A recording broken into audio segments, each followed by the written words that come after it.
I want to clarify a little bit before we go any further with some of this winter camping series. I live in Iowa. We can get all kinds of goofy weather. I know some people have commented, oh, it's a foot of snow here. Well, we had 8 inches the other day, then it got to 65.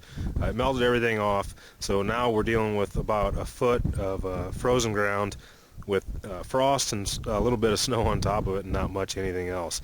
It has its own challenges, just like being up in the mountains does with a 4, 5, 6 foot of snow, you know, or more.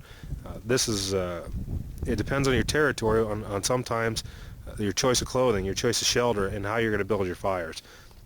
If I can get down to bare ground, or if I can build a nice platform of green logs on top of the snow and tamp it down real good with my snowshoes, I like to do a long fire. I can do an awful lot with a long fire. I start with my 4 to 5 foot long logs. I want to lay them parallel to the direction of the wind. That little arrow right there is the direction of the wind right now. It's at my back. I like to flatten out a little spot on the ends of them. That way I can set a pot. That zebra pot's a little small for it, but frying pans work real good, and bigger pots for melting snow or for cooking soups and stuff like that and stews that you want in the wintertime. It works real well. I got all my stuff prepped up right there. Once again, I used the Wetterlings and the Trailblazer. A really good combo. Was able to zip through these logs pretty quick.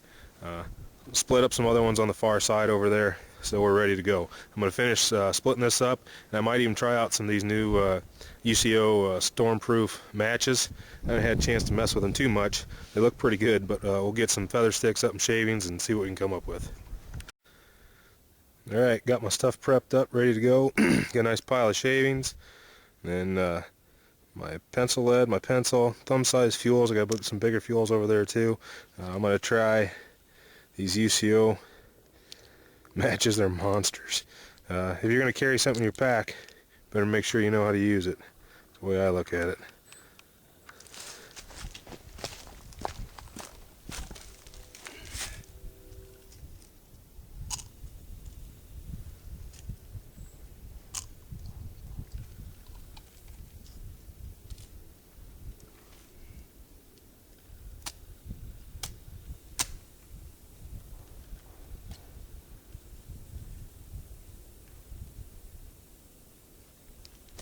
Say those work pretty nice. That thing's still burning.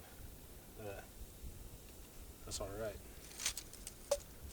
Got my brace laying across here, so I can just put my wood on there and fan it across. Once again, preparation is the key. You see that wind blowing across there.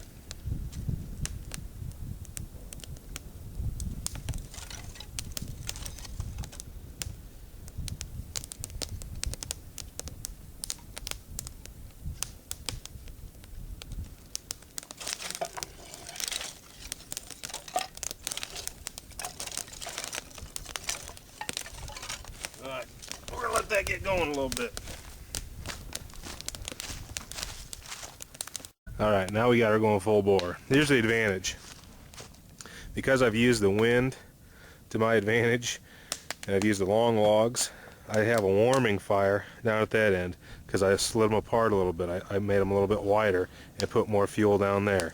And down here, because I flattened that out and made it narrower, I have a spot where I can actually cook. And another good thing about that is because of the way the wind's blowing, when I'm cooking right there and leaning over the fire, the smoke doesn't get in my eyes. For me, that's a pretty big deal. But you can see, I hope, the advantages of making a long fire. Number one, I'm not cutting, you know, these pieces into 3 different logs. I got long 5-foot logs. I can throw, you know, now a lot of pretty big broken branches that I don't really have to cut or deal with at all onto here. Also, it's going to last a lot longer. More warming because it's a bigger fire. I can have more people around it, and I can cook on it in pretty relatively smoke-free. Now, if we need to get more air to it, because it's melting down in the snow and making a big cavity or something, we can always lift up the logs a little bit and prop sticks up underneath it. I propped one up under there just to level it out just a little bit, but it seems to work pretty well for me. But anyway, long fire, pretty good alternative to a standard fire for winter camping.